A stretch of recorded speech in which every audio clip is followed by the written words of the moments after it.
Hola a todas y todos, bienvenidos y bienvenidas a esta segunda fase del ciclo de talleres de cultivo y germinación para uso comunitario. En esta oportunidad vamos a revisar algunos principios básicos para la selección de especies, también vamos a ver algunos pasos y consideraciones para lograr tener un trasplante exitoso de las plantas, veremos también algunos manejos según estaciones del año y según las fases lunares, como también manejos del suelo y del agua, de manera que todos puedan realizar estas acciones desde sus propios hogares o eventualmente en el espacio público de la antena. Incorporando algunas de las técnicas que les vamos a compartir, podrán ir entendiendo las relaciones básicas, las relaciones ecológicas de las plantas con los otros elementos de la naturaleza. Les vamos a otorgar un abanico general de manejos, no es necesario que vayan incorporando todo y que hagan todo al pie de la letra. Pueden ir incorporando los que les sean más cómodos y cercanos, de manera que vayan entendiendo los fundamentos básicos. Con el simple hecho de ir experimentando ya les va a ser de gran ayuda. Antes de empezar, recuerden que para este taller vamos a ocupar las plantitas que germinaron para la tarea número 2 que le dimos en el video anterior, para que se vayan preparando. Y ahora vamos a empezar a ver el contenido correspondiente a este taller. Lo primero que vamos a ver son los criterios que podemos ocupar para seleccionar las especies que queremos poner en nuestro espacio vegetal. Criterio número 1, objetivo. Dependiendo del objetivo que tengamos, vamos a seleccionar distintas especies para nuestros espacios vegetales. Por ejemplo, si lo que queremos es hacer un jardín ornamental, probablemente vamos a buscar especies que sean vistosas, que tengan colores, formas diversos, probablemente flores, porque van a decorar nuestro espacio. O por otro lado, si lo que queremos hacer es un huerto comestible, vamos a buscar especies agronómicas que nos puedan entregar alimento. Dependiendo de ese objetivo, vamos a seleccionar entonces especies que cumplan distintas funciones también. También podemos realizar espacios mixtos, es decir, podemos mezclar especies ornamentales con especies comestibles y quizás algún arbolito según el espacio que tengamos para que nos dé sombra o que pueda servir como un espacio comunitario. La idea es entonces ponernos creativos, investigar y buscar cuáles son esas plantas que cumplen esas funciones que queremos lograr en nuestro espacio vegetal. Y recuerden que podemos mezclar, no necesariamente tiene que ser solo un huerto, solo un jardín o solo una plaza. Podemos mezclar distintos tipos de plantas para que cumplan esa diversidad de funciones y por lo tanto también diversidad de servicios. Criterio número 2. Luz y sombra. Las necesidades de luz y la tolerancia a la sombra son criterios que nos van a servir tanto para seleccionar las especies adecuadas como también para organizar el espacio. Y estos varían según especie. Hay algunas que necesitan muchas horas de sol directo durante todo el día, hay algunas que necesitan solo sol en la mañana o solo en la tarde y otras que pueden vivir perfecto bajo la sombra. Entonces, para seleccionar las especies que nos sirvan para nuestro lugar, vamos a tener que investigar cómo se comporta la luz en él. Por ejemplo, ¿está todo el día soleado, solo en la mañana, solo en la tarde o está todo el día bajo la sombra? O también, ¿hay algún rincón que quede expuesto todo el día al sol o toda la sombra? Un buen ejercicio para ir resolviendo esto es poner el celular a grabar desde un mismo rincón durante varios momentos del día y así vamos a poder ver cómo es el recorrido del sol en ese espacio. Y dependiendo de eso, vamos a tener que averiguar cuáles son los requerimientos de las especies que nosotros tenemos en mente y ver si cumplen con esas condiciones. Y luego entonces podremos distribuir estas plantas en el espacio según el comportamiento de la luz que hayamos observado en él. Criterio número 3. El agua. La cantidad de agua necesaria para mantener nuestras plantas también es un factor que varía dependiendo de las especies. Y esto va a depender de las condiciones climáticas de su lugar de origen. Existen algunas plantas que están muy adaptadas a la baja disponibilidad de agua, como por ejemplo los cactus y las suculentas, y otras que van a necesitar de un riego más constante. Entonces el acceso y la disponibilidad al agua que tengamos va a determinar qué plantas podemos poner en nuestro espacio. Por ejemplo, si queremos hacer una plaza pero no contamos con un sistema de riego adecuado o las condiciones de escasez hídrica del territorio en el que estamos no nos permiten ocupar mucha agua, entonces vamos a tener que seleccionar especies que puedan vivir con poca agua. En general, las plantas nativas propias del territorio en el que estamos van a estar más adaptadas también a estas condiciones. Criterio número 4. El espacio. El espacio disponible también es clave a la hora de seleccionar las plantas que queremos poner, porque necesitamos que exista el espacio suficiente para que la planta pueda crecer según su tamaño y su forma de crecimiento. Por ejemplo, si queremos poner una enredadera, necesitamos de una pared o de un muro que nos permita que la planta se pueda ir desarrollando. O por ejemplo, si queremos poner un árbol grande, necesitamos que haya espacio suficiente para que pueda crecer hacia arriba, como también abajo para que se puedan extender sus raíces. Y por último, criterio número 5, la estación del año. Este criterio en realidad aplica más para huertos comestibles porque en general en ellos vamos a ocupar especies anuales. Esto quiere decir que tienen un periodo de vida de un año y producen en una temporada específica. Por ejemplo, los tomates, las berenjenas, los pimentones son especies de verano, porque toleran bien las altas temperaturas y también el sol directo. Por el contrario, especies como la lechuga, la espinaca, la zanahoria no toleran tanto las condiciones del verano, pero sí pueden cultivarse en invierno. Entonces, dependiendo de la estación del año en la que estamos o también de la estación del año en la que queramos cosechar nuestros alimentos, vamos a seleccionar las especies que queremos poner. Recuerden que en la guía que le entregamos hay un cuadro que resume en qué temporada se deben sembrar algunas de las hortalizas más comunes. Ahora veremos algunas consideraciones para que el trasplante de las plantas sea exitoso y ellas no se vean afectadas por el cambio. Primero, es muy importante que preparemos previamente el terreno que será su lugar definitivo. Para eso es muy importante que consideremos lo que mencionamos anteriormente sobre la luz y el agua, de manera que las condiciones del espacio se adecúen a las plantas que vamos a poner. Tenemos que procurar que el espacio esté despejado, sin piedras u otros objetos que puedan entorpecer el desarrollo de las plantas. No es necesario desmalezar siempre y dejar todo el suelo desnudo. Simplemente despejar para que haya espacio suficiente para que las plantas que vamos a poner se puedan desarrollar. También tendremos que fijarnos que no haya pedazos compactos de tierra y si es así, vamos a tener que deshacerlos para que no entorpezcan el crecimiento de las raíces. Luego, debemos preocuparnos de que exista un ambiente adecuado. Para esto, intentaremos imitar en lo posible un suelo natural, como el de un bosque. Es decir, que esté suelto, aireado, con buen drenaje, rico en materia orgánica, húmedo y fértil. Ahora bien, como ya dijimos antes, las condiciones ideales son distintas para cada especie, pero estas son recomendaciones generales que de todas maneras van a sumar. Entonces, estructuraremos la tierra de manera que pueda contar con estas cualidades. Podemos hacer una mezcla de fibra de coco que actúa como una esponja y retiene el agua por más tiempo, además de facilitar el drenaje y la descompactación del suelo. También podemos aplicar alguna enmienda orgánica como humus de lombriz o compost para nutrirla. Y si el suelo es muy arcilloso o compacto, se le puede agregar también hojas secas o ramas picadas. La idea es lograr un suelo que al apretarlo se forme una masa compacta pero fácil de deshacer. Para procurar que las raíces se oxigenen lo suficiente y puedan profundizarse, debemos hacer espacio y airear nuestra mezcla revolviéndola levemente. En el caso de hoyos de plantación de árboles, estos se deben hacer una semana antes para oxigenar bien las partes más profundas. Y luego de esto procederemos a hacer el trasplante. Se deben encontrar los horarios adecuados para realizar el trasplante, idealmente las horas de menos sol. También se debe considerar el momento de crecimiento de la planta, que debe ser cuando tenga al menos 2 o 4 hojas verdaderas. Las hojas verdaderas son las que salen después de las primeras hojitas, que son los cotiledones, que son las largas que vemos acá, y las dos chiquititas que vemos al medio son las hojitas verdaderas. Ese es el primer par de hojas verdaderas. Tendremos que hacer un hoyo en la tierra del mismo tamaño de la base de la planta que pondremos. Ya sea para árboles, almácigos, plantines, etc., lo importante es siempre no exponer la raíz al sol por mucho tiempo. Para eso tendremos que hacer previamente el hoyo del tamaño adecuado, si es necesario lo humedecemos para que no se deshaga.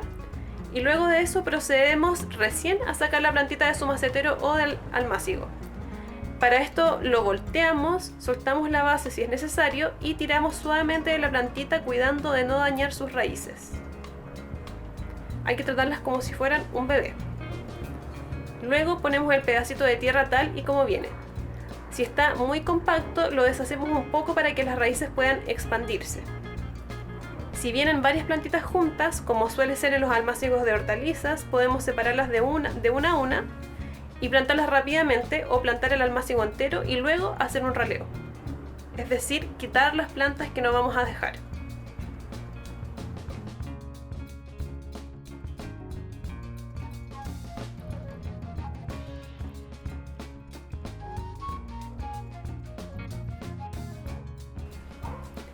Para organizar las plantas en el espacio y saber dónde poner cada una, podemos hacer una asociación entre especies, que quiere decir aprovechar las cualidades de cada especie para buscar beneficiarlas entre sí. Y todos los elementos de la naturaleza están en contacto y relación entre sí. Por ejemplo, las plantas están en constante contacto con el suelo, el aire, la luz del sol, y así también entre ellas. Son características propias de todos los seres vivos. Entonces podemos aprovechar esto para buscar un beneficio de todo el sistema. Por ejemplo, si tenemos una planta que sabemos que da flores vistosas que atraen insectos polinizadores, podemos ponerla para que así los insectos que lleguen a ella ayuden también a polinizar al resto de las plantas. O también existen plantas que pueden fijar el nitrógeno del suelo y traerlo a la superficie y así lo pueden dejar disponible para el resto de las otras plantas. O también si tenemos un árbol y otra planta que no le gusta tanto el sol, sino que es más bien de sombra, podemos ponerlos juntos para que este árbol le dé sombra a esta otra planta. Entonces así podemos ponernos creativos y buscar infinitas combinaciones. Solo hace falta investigar las cualidades de cada planta y ir viendo dónde ponerlas para que se vayan beneficiando mutuamente. Esta es la manera en que se desarrollan naturalmente los bosques, por lo que al hacerlo estaremos promoviendo la salud y la biodiversidad del sistema imitando un bosque natural. También es un muy buen ejercicio para hacernos parte del sistema que estamos creando y poder comprender mejor lo que está sucediendo dentro de él. Otra cosa muy importante para lograr tener un ecosistema saludable es la salud del suelo. Se podría decir que el suelo es como la boca de las plantas, porque es por donde ellas reciben todos sus nutrientes, todos sus alimentos que necesitan para estar desarrollándose. Entonces, al tener un suelo saludable, vamos a tener también un ecosistema saludable. Y para esto vamos a tomar nuevamente a los bosques naturales como grandes ejemplos. Al recordar el suelo de un bosque nos daremos cuenta de que nunca es una superficie homogénea, compacta y pelada. Todo lo contrario, está llena de vida y de materia orgánica y esto contribuye enormemente a la salud del suelo y también muy importante a la retención de la humedad en él. Porque cuando cae el agua, cuando cae la lluvia, si es que hay materia orgánica, esta materia orgánica va a retener, absorber esta agua y dejarla disponible por más tiempo para las plantas. En cambio, si esta superficie está pelada, está compacta, el agua va a escurrir más fácilmente o se va a quedar ahí y va a evaporarse más fácilmente, entonces va a haber menos agua disponible para las plantas. Y este principio se puede aplicar también en nuestro espacio, a través de la incorporación de cobertura de suelo o también llamado mulch, que además va a ayudar a disminuir el requerimiento de agua del sistema. Y esto se puede hacer incorporando hojas secas, ramas secas picadas o paja, que además también van a aportar carbono al suelo. Esto también se puede conseguir ya listo en tiendas de jardinería. Además de esto, para hacer más eficiente aún el uso del agua, procuraremos ocupar los sistemas de riego más eficientes, como por ejemplo el sistema de riego por goteo, en el que una manguera con agujeros va regando gota a gota solo los sectores donde se necesita el agua. Y también procuraremos regar en las horas de menos sol, disminuyendo así la probabilidad de que el agua se evapore y por lo tanto también disminuyendo las pérdidas de agua. Una vez que ya tenemos nuestras plantas listas en su nuevo hogar, nos toca cuidarlas para que se puedan mantener saludables en el tiempo. Muchas veces pensamos que para tener un jardín o un huerto es suficiente solo con adquirir la planta, plantarla y listo. Pero la verdad es que para que ellas puedan estar saludables y desarrollarse bien, necesitan de nuestros cuidados, sobre todo si van a estar en un ambiente artificial, como lo es nuestra casa o una ciudad. Y para eso nos podemos guiar en los ritmos de la naturaleza, y así ir imitando un poco más lo que sería un ambiente natural. Por ejemplo, guiarnos por el ciclo lunar. Desde tiempos inmemoriales, la sabiduría popular de agricultores y de pueblos indígenas nos ha dado indicios de que existe una estrecha relación entre las fases de la luna y el desarrollo de las plantas. La agricultura biodinámica, por ejemplo, es una corriente de cultivo que se basa en estos principios. La luz de la luna impactaría en la productividad y en la calidad de los cultivos a través del ascenso y el descenso de la savia, que es el alimento de la planta, interviniendo así en la germinación y en el crecimiento de las plantas porque los rayos lunares penetran más allá del suelo.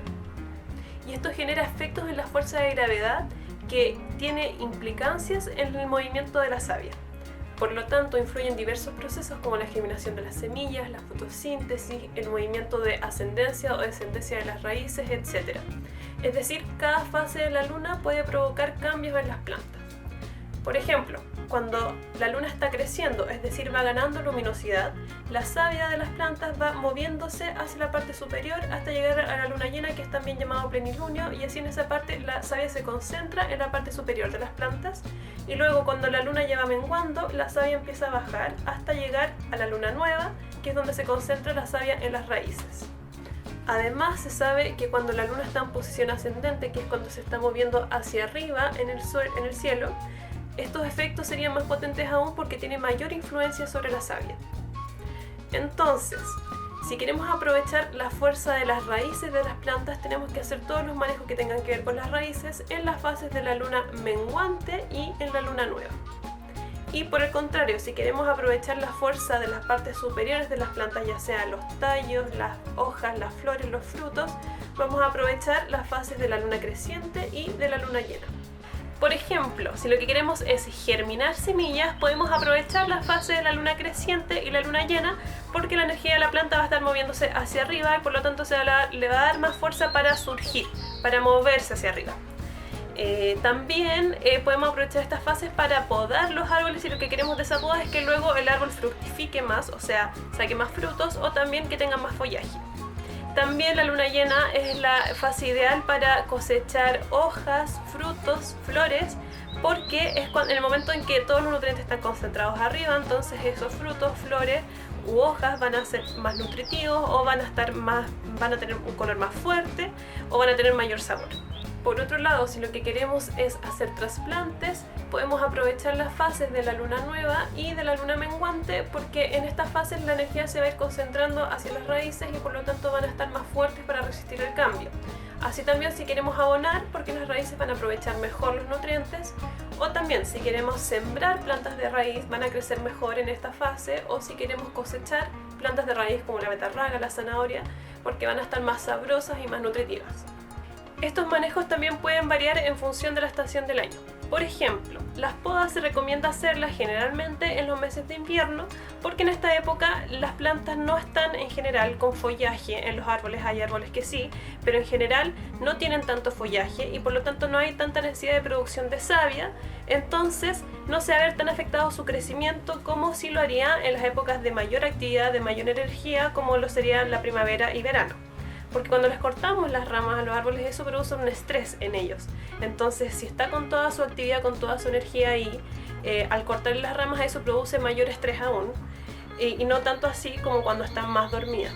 También lo mismo aplica cuando queremos hacer los trasplantes, porque si queremos hacer trasplantes, eso también es un manejo muy duro para las plantas, es un cambio que puede provocar un estrés. Entonces lo mismo pasa, si lo hacemos en la época de invierno, las plantas en general entran en estado de latencia, entonces no se van a ver tan afectadas como si se haría o como si se verían en las épocas de mayor actividad, como serían primavera-verano. Entonces estos dos manejos, que son los más duros, en general se recomienda hacerlos en los meses de invierno. De todas maneras, esto, como siempre, como ya mencionamos antes, puede variar en función del clima y de la especie. Entonces siempre nos tenemos que cerciorar de que esos manejos se pueden hacer en esa fecha para determinada especie. Siempre hay que investigar eso primero. Y aún así, como regla general, no vamos a realizar estos manejos en días de climas muy extremos. O sea, si sabemos que va a haber una helada, que va a ser mucho frío, mejor no hacerlo. Y lo mismo si va a ser mucho calor, si va a ser un día con temperaturas muy altas, o si va a ser un día de tormenta, por ejemplo, va a haber nevazón. Todas esas cosas hay que asegurarse de que no vayan a pasar, porque también puede provocar un estrés en la planta al momento de hacer estos manejos muy duros. Entonces, para recapitular, los aspectos más importantes que hemos visto hoy son: primero, siempre es necesario tener en consideración la luz, el agua, el espacio y los nutrientes que nuestras plantas necesitan para desarrollarse bien. Segundo, procuraremos hacer los trasplantes cuando las plantas tengan al menos 2 o 4 hojas verdaderas en días nublados o por la tarde. Tercero, suelo saludable es sinónimo de plantas saludables. Y por último, alinearnos con la naturaleza nos va a ayudar a entenderla mejor y por lo tanto cuidar mejor de ella. Entonces, ahora que ya cuentan con todo este conocimiento, es hora de ponerlo en práctica y seguir metiendo las manos en la tierra. Por eso ahora toca hacer la tarea 3, en la cual van a trasplantar aquellas plantas que germinaron en la tarea anterior del video que ya vieron. Así que eso es lo que toca hacer ahora. La idea es que sigan las consideraciones que vimos en este video para hacer los trasplantes, y recuerden que si tienen cualquier duda pueden recurrir a mí o a Raimundo para hacernos esas preguntas, y nosotros estaremos a su disposición para ayudarlos. Espero que les haya gustado. Un abrazo muy grande para todos y todas. Adiós.